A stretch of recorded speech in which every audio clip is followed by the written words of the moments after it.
Bonjour et bienvenue sur Imosphère. Aujourd'hui, on va parler de bois.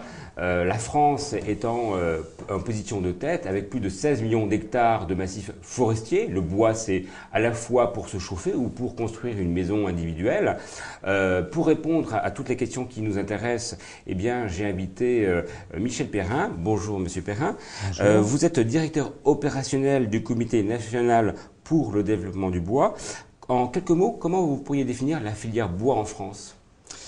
C'est une filière qu'on essaie de constituer parce qu'elle est finalement un peu virtuelle, très riche et diversifiée, puisque ça va du propriétaire forestier privé, et qui représente en fait en propriété 75% de la propriété forestière française, jusqu'aux industriels qui fabriquent des composants à partir de bois, que ce soit les fabricants de parquets, de contreplaqués, de lamellés-collés, et en passant par toutes les étapes intermédiaires, c'est-à-dire ceux qui exploitent les forêts, ceux qui transforment la matière première, donc les scieurs, et puis ceux qui mettent en œuvre le matériau au travers notamment du secteur du bâtiment et de la construction, donc les charpentiers et les menuisiers.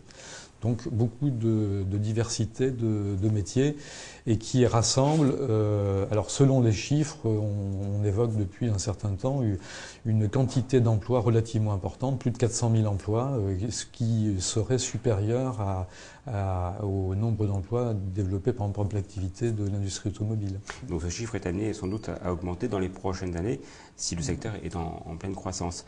Comment se situe cette filière par rapport aux autres branches comme l'agriculture ? Est-ce que vous avez pu mesurer On est sous la même égide, c'est le ministère de l'Agriculture, de la Forêt et de la Pêche. Je pense que bien sûr sur le point économique, la filière agricole est beaucoup plus importante en termes de chiffre d'affaires et d'emploi. Mais encore une fois, c'est plutôt en termes d'emploi, la filière bois a une importance beaucoup plus importante. Et sur des activités de développement économique local. D'accord. Comment l'industrie du bois évolue et comment vous la voyez évoluer dans les prochaines années ?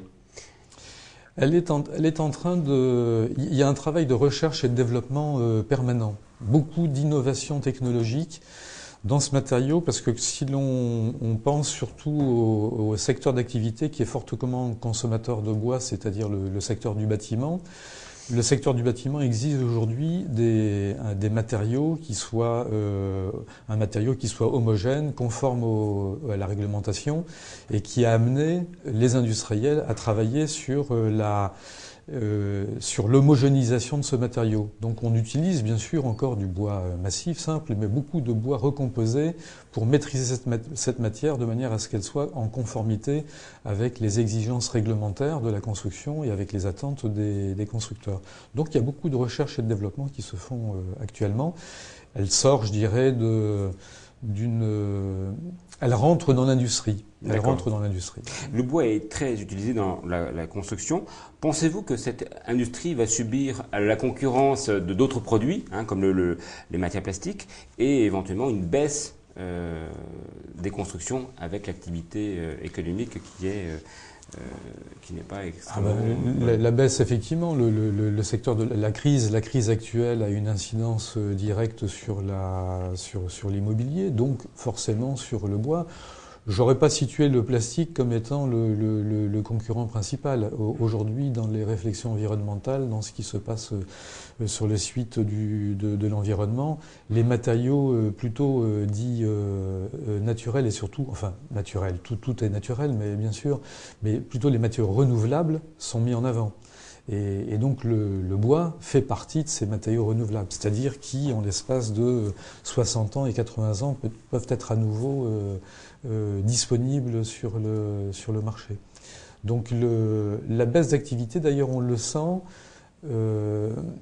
les scieurs sont un petit peu plus touchés parce que les scieurs développent aussi des produits et l'attention des constructeurs en maçonnerie qui ont été plus touchés par la crise. Le bois étant un petit peu en avant et en poupe, souffre moins actuellement que les autres secteurs d'activité de la construction. On sent une baisse du carnet de commandes, mais la crise pour l'instant est moins dure. Mais peut-être qu'elle est à venir Et bien sûr, le secteur du bois construction subira une baisse de l'activité de la construction et du logement. Et est-ce que les maisons en bois constituent un réel avenir pour cette filière, sachant que le bois est un très bon isolant, hein. Donc est-ce que vous voyez un marché en pleine croissance? Oui, alors encore une fois, on n'a pas toujours des chiffres très précis. Des études que l'on a faites, réactualisées ces 2-3 dernières années nous montrent que pour le segment de la maison individuelle, c'est peut-être là qu'on a des chiffres les plus précis. Maison individuelle et logement, on est autour de 5%.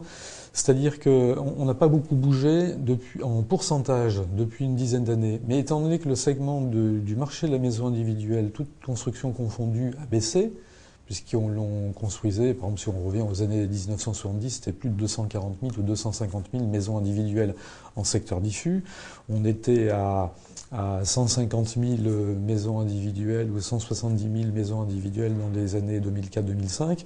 La baisse de cette activité ou l'augmentation a été plus faite par des maçons, mais proportionnellement au moment où il y a une baisse de l'activité de la maison individuelle, on voit émerger la construction bois. Et la maison individuelle bois, ces 3 dernières années, a augmenté de 46%, alors que la totalité des constructions de maisons individuelles a augmenté en pourcentage de 17%. Alors c'est un petit peu le porte-avions. C'est vrai que dès qu'on parle de construction bois, on pense tout de suite à maison. Mais derrière, on ne fait pas que des maisons. Oui, absolument. Alors, justement, cette filière, est-ce qu'elle aurait intérêt à rationaliser les différents segments, hein, bois de construction, bois de chauffage, ameublement, ou pas, afin de éventuellement réduire les coûts ou proposer d'autres alternatives pour le consommateur? Il y a surtout un gros travail aujourd'hui où, si on revient au secteur forestier, on a 16 millions d'hectares, donc une augmentation forte. Déjà, il faut expliquer aux Français que la forêt française n'est pas en péril. On pense toujours aux déforestations dans d'autres pays. On a retrouvé en 150 ans, on a doublé la surface forestière. En 20 ans, je crois qu'on a augmenté la surface forestière française de plus de 1 700 000 hectares. Donc il y en a vraiment beaucoup. Et on a une récolte qui ne se fait à peu près qu'aux 2 tiers. Donc on en a sous le pied. Après, il faut que ça se répartisse dans les différents secteurs. Il y a la papeterie, il y a effectivement le bois énergie. Il ne faut pas que le bois énergie vienne en concurrence avec le secteur de la construction et la fabrication des panneaux. Donc cette rationalisation, c'est bien viser les marchés et mieux exploiter par la desserte forestière, et le ministère de l'Agriculture et de la Forêt met des moyens actuellement pour mieux exploiter cette forêt française, et après à chaque segment de marché de prendre sa place. Michel Perrin, merci beaucoup d'être venu sur Imosphère. Je rappelle que vous êtes directeur opérationnel du Comité national pour le développement du bois. Quant à moi, je vous retrouve pour une prochaine émission sur l'immobilier et bien entendu sur Imosphère.